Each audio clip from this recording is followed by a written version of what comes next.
আল্লাহ তাআলা বলছেন, ইয়া আইয়ুহাল্লাযীনা আমানু কু আনফুসাকুম ওয়া আহলিকুম নারা, হে ঈমানদারগণ, তোমাদের নিজেদেরকে এবং তোমাদের পরিবারকে জাহান্নাম থেকে বাঁচাও।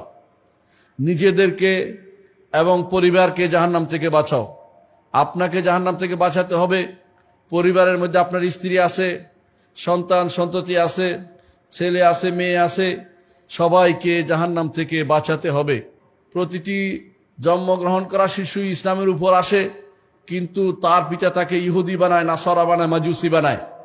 এর অর্থ হচ্ছে আপনার কর্মকাণ্ড আপনার সন্তানের উপরে প্রভাব ফেলবে। আপনি যেদিকে নিয়ে যাবেন সেদিকে চলে যায়। রাসূলুল্লাহ সাল্লাল্লাহু আলাইহি ওয়াসাল্লাম বলেছেন, আল্লাহ তাআলা হাদিসে কুদসিতে বলেন, ইন্নী খালাকতু ইবাদি হুনাফা কুল্লিহিম, আমি আমার সকল বান্দাকে হানিফ অর্থাৎ একনিষ্ঠ তাওহীদবাদী করে সৃষ্টি করেছি। ফাইস্তালাতহুমুশ শায়াতিন, শয়তান তাদেরকে ভিন্ন পথে নিয়ে যায়। আর শয়তানের দোসর কারা? পিতা মাতা, বন্ধু বান্ধব, পরিবেশ, আশেপাশের সোসাইটি, এগুলি একজন মানুষকে ভিন্ন পথে নিয়ে চলে যায়। অনেক মানুষকে আপনি দেখবেন ভালোই ছিল, ধীরে ধীরে খারাপ হয়ে যায়।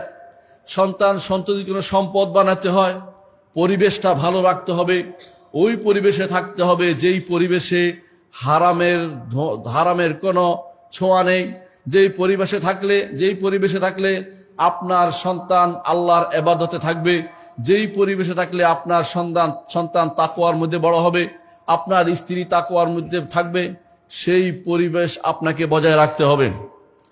সম্মানিত উপস্থিতি, দুনিয়ার বুকে যেই জিনিসগুলোকে আল্লাহ তাআলা সৌন্দর্যের উপকরণ বলে আমাদের কাছে বর্ণনা করেছেন, তা দুটি জিনিস, একটি হচ্ছে সম্পদ, একটি হচ্ছে সন্তান। সম্পদ এবং সন্তান, এগুলো দিয়ে মানুষকে পরিমাপ করা যায় না, এগুলো দিয়ে তাকওয়ার পরিমাপ হয় না, এগুলো দিয়ে তাকওয়ার পরিমাপ করা ঠিক নয়। কারো সন্তান বেশি হলেই তার উপর আল্লাহ আযাব দিবেন না, এটা ঠিক নয়। কাফেররা বলতো, নাহনু আকসারু আমওয়ালাও ওয়া আওলাদা ওয়া মা নাহনু বিমুআদ্দাবিন, আমাদের সন্তানও বেশি, সম্পদও বেশি, এইটা আল্লাহর ভালোবাসার মাপকাঠি নয়। অথচ তারা মাপকাঠি মনে করত। তারা বলতো, যেহেতু আমরা কুফরি করার পরেও আমাদের সন্তান বেশি, তাহলে আল্লাহ আমাদেরকে ভালোবাসেন। আল্লাহ তাআলা এটা তাদের এই দাবিকে অস্বীকার করেছেন, যে এটা সত্য নয়। সুতরাং দুনিয়ার বুকে দুনিয়ার যে সমস্ত দুইটি জিনিসের উপরে সাধারণত মানুষ খুব বেশি আগ্রহী, এই দুটি অর্জনের জন্য, একটা হচ্ছে সন্তান, আরেকটি হচ্ছে সম্পদ। সম্পদের প্রতি আগ্রহ বেশি থাকে, সবচেয়ে বেশি সন্তানের চেয়েও। কোরআনে কারীম আল্লাহ তাআলা 24 বার উল্লেখ করেছেন সন্তানের কথা। প্রতি জায়গাতেই আগে সম্পদ উল্লেখ করেছেন, পরে সন্তান উল্লেখ করেছেন।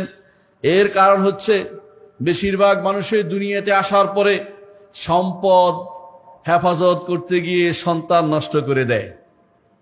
আপনি বুঝতে পারছেন কিনা আমি জানি না। অনেক মানুষ আসে, আমার একার রোজগারে সংসার চলে না, তুমিও রোজগারে নেমে পড়ো। এতে করে তার সন্তানগুলি ধ্বংস হয়ে যায়, সন্তানগুলি আর থাকে না। কারণ তাদেরকে রেখে আসে কাদের কাছে? এমন লোকদের কাছে তাদেরকে রাখে যারা তাকে আর কোনোদিন দ্বীনি শিক্ষা দিবে না, অথবা এমন পরিবেশে রেখে আসে যেখান থেকে সে খারাপ শব্দ, খারাপ শিক্ষা গ্রহণ করে নিবে।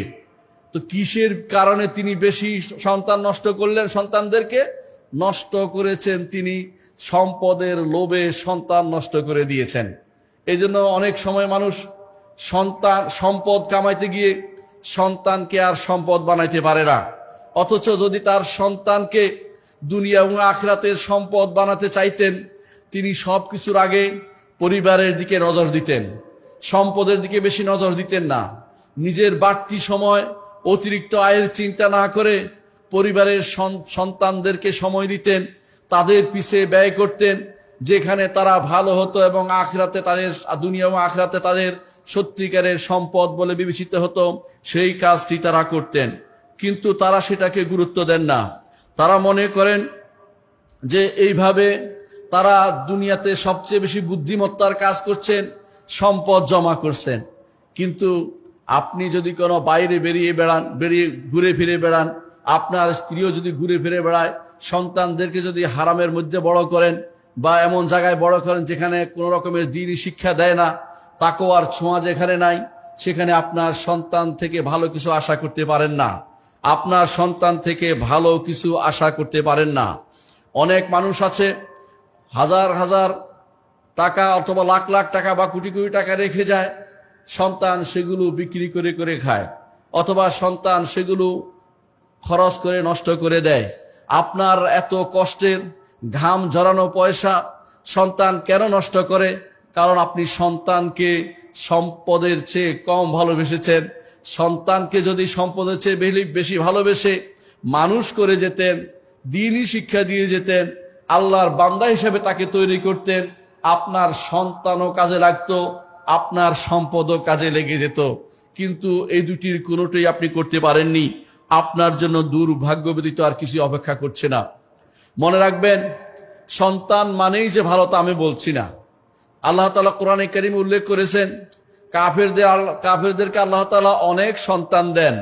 কেন দিয়েছেন কোরআনে কারীমে তা বলে দিয়েছেন। আল্লাহ তাআলা বলছেন, ইন্নাল্লাযীনা কাফারু লান তুগনি আনহুম আমওয়ালুহুম ওয়ালা আওলাদুহুম মিনাল্লাহি শাইআ ওয়া উলাইকা হুম ওয়াকুদুন নার। নিশ্চয়ই যারা কুফরি করেছে তাদের সম্পদ এবং তাদের সন্তান তাদের সামান্যতম কাজে লাগবে না। কেউ কাফের হলে তার সন্তান সন্ততি আখিরাতে কোনো কাজে আসবে না, বরং তারাও জাহান্নামের ইন্ধন হবে, একে অপরের জন্য আগুনের কাজ দিবে। জাহান্নামে একে অপরের জন্য আগুনের কাজ দিবে, কোনোদিনই তার কোনো উপকারে আসবে না। অন্য আয়াতে আল্লাহ তাআলা বলেছেন, উলাইকা আসহাবুন নার, সবাই তারা জাহান্নামে যাবে, হুম ফিহা খালিদুন, সেখানে তারা চিরস্থায়ী হবে। অন্য আয়াতে আল্লাহ তাআলা বলছেন, ফালা তুজিবকা আমওয়ালুহুম ওয়া আওলাদুহুম ওয়ালা আওলাদুহুম ইন্নামা ইউরিদুল্লাহু লিয়ুআযিবাহুম বিহা ফিল হায়াতিদ দুনিয়া ওয়া তাজহাকা আনফুসুহুম ওয়া হুম কাফিরুন। হে নবী, কাফেরদের সন্তান সন্ততি এবং তাদের সম্পদ দেখে যেন আপনি আশ্চর্য না হন, আপনি যেন চমৎকৃত না করে যেন আপনাকে, কারণ আল্লাহ তো চায় এর মাধ্যমে দুনিয়ার বুকেই তাদের শাস্তি দিতে। কারণ সন্তানের জন্য এটা করবে ওইটা করবে, তাদের তো আখিরাতের চিন্তা নেই। কাফেররা সন্তানের জন্য এটা করবে ওইটা করবে করতে করতে নাভিশ্বাস উঠে যায়, এভাবে তার মৃত্যু চলে আসে। মৃত্যুর সময়ও তার মাথায় থাকে, সন্তানের জন্য 3 তালাটা করতে পারেনি, 5 তালাটার কাজ শুরু করা যায়নি, অমুক জমিনটা কেনা হয়নি, অমুক মার্কেটটা শেষ করতে পারেনি। কিন্তু সে চিন্তা করেনি যে আল্লাহ তাকে পাঠিয়েছেন, সে আল্লাহর নির্দেশনা সে এবং তার সন্তান পালন করেছে কিনা। কোরআনে কারীম আল্লাহ তাআলা আরো বলেন যে সাধারণত কাফেররা বলতো যে আমরা সন্তান সম্পদ পেয়েছি, এই জন্য তারা অহংকার করতো কাফেররা। আল্লাহ তাআলা তাদের অনুসরণ করতে আমাদের নবীকে নিষেধ করেছেন। যদিও নবী অনুসরণ করবেন না, শুধু আমাদেরকে সাবধান করেছেন, ওয়ালা তুতি কুল্লা হাল্লাফিম মাহিন হাম্মাজিম মাশশাইম বিনামিম মান্না'ইল লিল খায়রি মু'তাদিন আযীম উতুল্লিম বা'দা যালিকা জানিম আন কানা যা মালিন ওয়া বানিন। সন্তান সম্পত্তি হওয়ার পরে আল্লাহ রসুলের বিরুদ্ধে এই লোকটি ওয়ালিদ ইবনে মুগিরা কিভাবে নেমেছিল, আল্লাহ তাআলা তার অনেকগুলো খারাপ গুণ উল্লেখ করে কোরআনে কারীমে তাকে খারাপ ব্যক্তি হিসেবে চিত্রায়িত করেছেন। এর অর্থ হচ্ছে, কাফেরদের সম্পদ দেখে আপনি যেন কোনোভাবেই নিজেকে সংকুচিত মনে না করেন, কারণ কাফেরদের সম্পদ হবে। আমাদের কোরআন এবং আমাদের রাসূলের হাদিস আমাদেরকে আগে জানিয়ে দিয়েছেন। রাসূলুল্লাহ সাল্লাল্লাহু আলাইহি ওয়াসাল্লাম বলেছেন, দুনিয়া যদি কোনো আল্লাহর কাছে এক মাছির ডানার মতো মূল্যবান হতো, কাফেরদেরকে তিনি এক ফোঁটা পানিও খাওয়াতেন না। দুনিয়ার মূল্য নাই বলেই তো তাদেরকে বেশি দিচ্ছেন। আর আপনি আজ আপনার সন্তানকে ধনী করার জন্য, নিজেকে একজন অমুক সাহেব বলে পরিচিত করার জন্য হারামের দিকে হাত বাড়ান, হারামের দেশে অবস্থান নেন, হারাম ছাড়া আপনার কোনো কিছু চলে না। এর অর্থ হচ্ছে আপনি আল্লাহর নির্দেশনার বাইরে চলেছেন। কোরআনে কারীমে আল্লাহ তাআলা বলেছেন, যদি ইমানদাররা সব কাফের হওয়ার আশঙ্কা না থাকতো, লা জাআলনা লিমান ইয়াকফুরু বির রহমান লিবুয়ুতিহিম সুকুফাম মিন ফিদ্দা, তাহলে যারা কাফের তাদের ঘরের ছাদগুলো রৌপ্যের করে দিত আল্লাহ তাআলা। তাদের স্বর্ণের বিভিন্ন জিনিস আসবাবপত্র দিত। এর অর্থ হচ্ছে ঈমানদারদেরকে তিনি বেশি দিবেন, এটা আগেও বলেন নাই। যদি দেন তাহলে সেটা ভালো। নি'মাল মালুস সালিহ লিল আবদুস সালিহ, সম্পদ যদি ভালো মানুষের হয় ভালো কাজে লাগায়, সন্তান যদি ভালো মানুষের হয় ভালো কাজে লাগায়।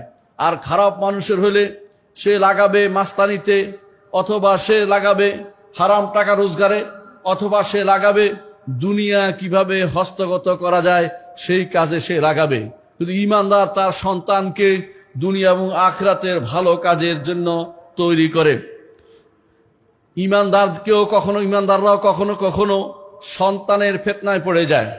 আল্লাহ তাআলা কোরআনে কারীম আমাদেরকে সাবধান করেছেন, বলেছেন ইন্নামা আমওয়ালুকুম ওয়া আওলাদুকুম ফিতনাহ ওয়াল্লাহু ইনদাহু আজরুন আযীম। তোমাদের সন্তান সন্ততি এবং সম্পদ তোমাদের জন্য পরীক্ষার সামগ্রী। পরীক্ষা কিভাবে? এইভাবে যে আমি কি এগুলি দিয়ে আল্লাহর পথে চলছি নাকি দুনিয়ার পথে চালাচ্ছি। যারা দুনিয়ার পথে চালাচ্ছেন, দুনিয়াতে এই হবে, আমার ছেলে পাশ করার পরে অমুকখানে অমুক পদে অধিষ্ঠিত হবে, অমুক জায়গা শাসন করবে, অমুকটা এই করবে সেই করবে, মনে রাখেন আপনি পরীক্ষায় ফেল করেছেন। আপনার এই পরীক্ষা আপনি ফেল মেরেছেন।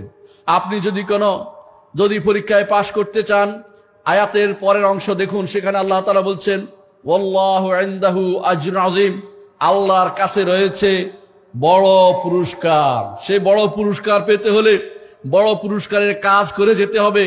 দুনিয়াতে আপনি অন্যায় করবেন, খারাপ কাজ করবেন, দুনিয়াতে সন্তান সন্ততিকে দুনিয়ায় শিক্ষা দিবেন, আপনি নিজে দুনিয়ার উপর অবস্থান করতে থাকবেন, আখিরাতমুখী হবেন না।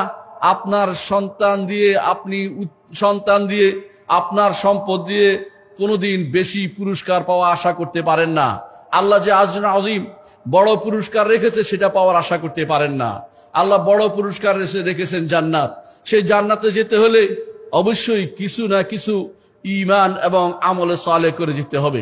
আল্লাহ তাআলা বলেছেন কোরআনে কারীমে যে বিমা কুনতুম তা'মালুন, জান্নাতে প্রবেশ করার জন্য আমল লাগবে।